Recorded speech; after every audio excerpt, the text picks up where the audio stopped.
کہ پھر جائیے، یہ 5 بھی نہیں پڑھی جائیں گی امت سے، تو آپ نے کہا کہ مجھے تو اب جاتے ہوئے شرم آتی ہے، اس لیے میں 5 ہی لے کے چلا جاتا ہوں۔ واپسی کے سفر میں آپ اسی سیڑھی سے اتر کر بیت المقدس آئے، یہاں پھر تمام پیغمبر موجود تھے، آپ نے ان کو نماز پڑھائی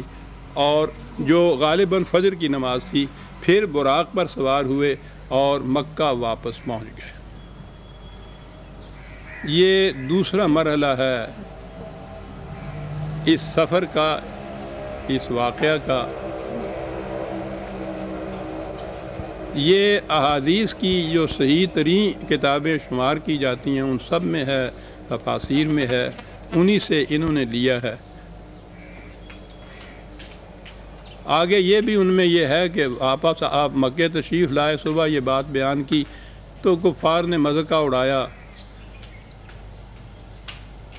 بلکہ یہاں تک بھی انہوں نے تو لکھا ہے کہ آنن فانن یہ خبر تمام مکہ میں پھیل گئی، بہت سے مسلمان اس کو سن کر اسلام سے پھر گئے۔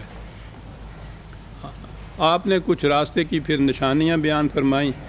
ثبوت مانگنے پر آپ نے کہا کہ فلاں مقام پر فلاں قافلہ پر سے گزرا جس کے ساتھ یہ سامان تھا،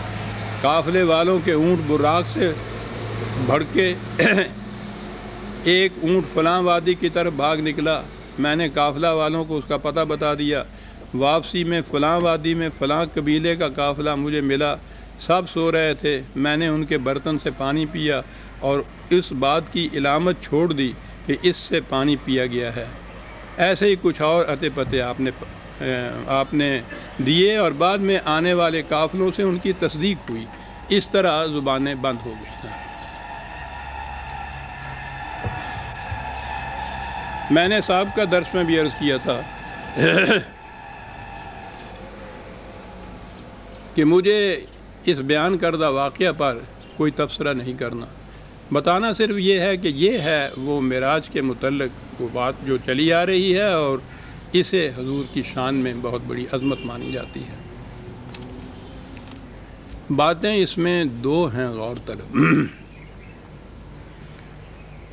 پہلے یہ دیجئے کہ کہا یہ گیا ہے اور یہ ایک مسلمے کے طور پر چلا آ رہا ہے ہمارے ہاں کہ نبی اکرم صلی اللہ علیہ وسلم مکے میں مبعوث ہوئے، حضرت ابراہیم علیہ السلام کے اولاد میں سے تھے، قریش سے، مکے کے رہنے والے تھے، کعبہ وہاں تھا، لیکن حضور نبوت کے ملنے کے بعد بھی 13 سال مکے میں کعبے کی طرف رخ کر کے نماز پڑھنے کی بجائے بیت المقدس کی طرف رخ کر کے نماز پڑھتے رہے۔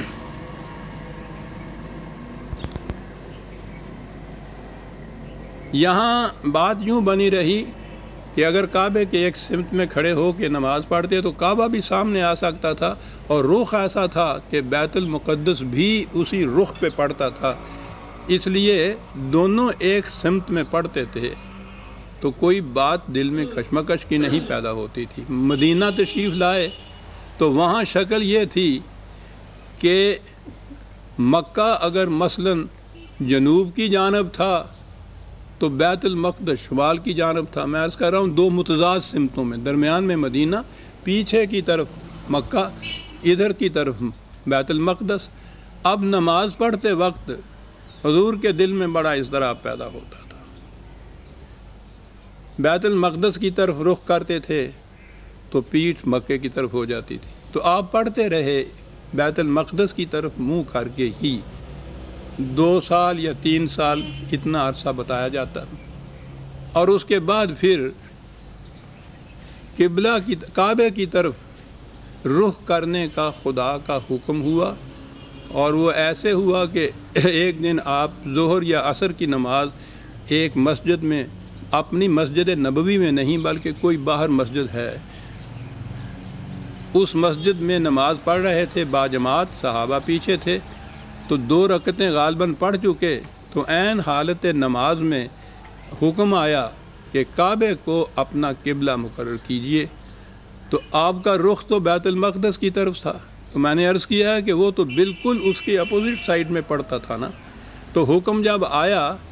تو پھر آپ امام آگے کھڑے تھے نا، وہ جو پیچھے جو جماعت میں جو امتی تھے، امت کے احباب صحابہ کے بعد، ان کے لیے تو یہ آسان تھا کہ وہیں سے انہوں نے رخ بدلا تو دوسری طرف ہو گیا، لیکن امام کے لیے تو یہ مشکل تھا۔ تو حضور وہاں سے آپ سوچئے نا کہ ساری جماعت کا چکر کاٹ کے دوسری طرف تشریف لائے، تو وہاں پھر آپ امام کے مقام پر کھڑے ہوئے، تو پھر مکہ کی طرف یا کعبے کی طرف رخ ہوا آپ کا، اور باقی نماز اس طرح سے پڑھی۔ یوں تفصیل بیان کی جاتی ہے اس تحویل قبلہ اسے کہتے ہیں، یعنی قبلہ کی سمت کا بدلنا۔ چنانچہ وہ مسجد ذو قبلہ تین کہلاتی تھی، دو قبلوں والی مسجد، اس میں دونوں طرف محراب بنے ہوئے تھے، ایک محراب کعبے کی جانب، ایک محراب بیت المقدس کی جانب، اسی لیے اس کو دو قبلوں والی مسجد کہتے تھے۔ تو ابھی تھوڑا عرصہ پہلے تک جو حاجی وہاں سے آتے تھے وہ بتاتے تھے کہ وہاں محراب تھے۔ میں جو وہاں حاضر ہوا ہوں تو دیکھا کہ اب وہاں وہ جو بیت المقدس کی سمت کا محراب ہے وہ محراب نہیں، اس کی بجائے وہاں محراب جیسی ایک لکیر نشانی کھینچ دی گئی ہے، تو بتانے کے لیے کہ پہلا قبلہ یہ تھا اور دوسرا یہ ہے۔ پہلی چیز تو یہ قابل غور ہے کہ نبی اکرم صلی اللہ علیہ وسلم، میں نے عرض کیا کہ ذریت ابراہیمی میں سے نہیں ہیں، ملت ابراہیمی میں سے بھی ہیں۔ نبوت سے پہلے بھی آپ عرب کے باشندے ہیں، قریش کی ممتاز شخصیت ہیں،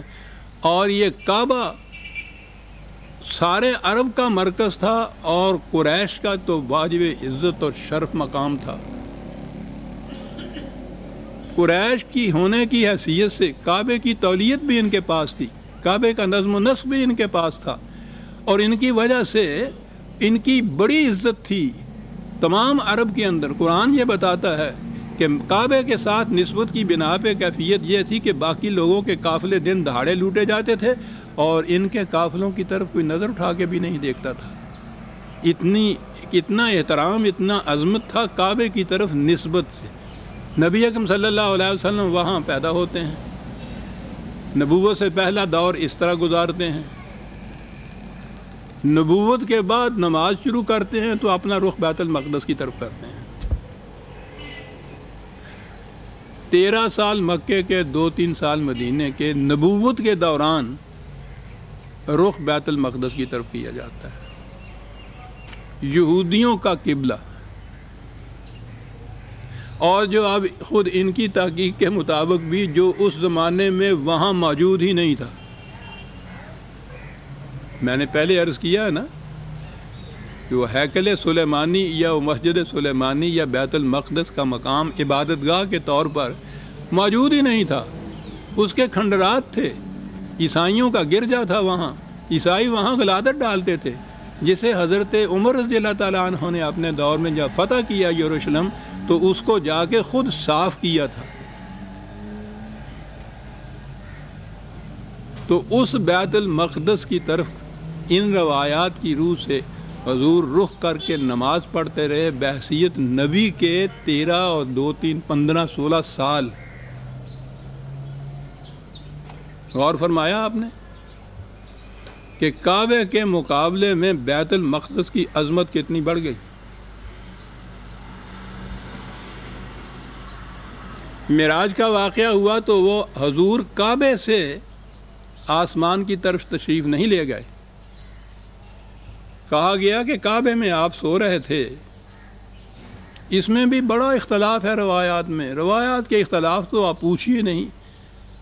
وہاں تو ایک نماز کو لیجئے تو اتنے اختلافات ملتے ہیں۔ یہ تو ایک واقعہ تھا، کہیں یہ ہے کہ حضور اپنی چچا زاد بہن حضرت ام ہانی کے گھر میں سو رہے تھے، کہیں یہ ہے کہ کعبے میں تھے۔ یہ کب کا واقعہ ہے، تاریخیں اس کے متعلق متعدد ملتی ہیں ان روایات کے اندر۔ بہرحال اس قصے کو چھوڑ دیجئے، کعبے سے نہیں آپ گئے، کعبے میں سو رہے تھے، کعبے سے پہلے بیت المقدس میں براق کے ذریعے گئے ہیں، بیت المقدس سے پھر گئے ہیں عرش کی طرف، واپس بھی وہیں آئے، وہاں سے پھر براق سے مکے میں، تو دوسرا مقام بیت المقدس کو یہ حاصل ہو گیا کعبے کے مقابلے میں۔ بڑی غور طلب چیزیں ہیں یہ۔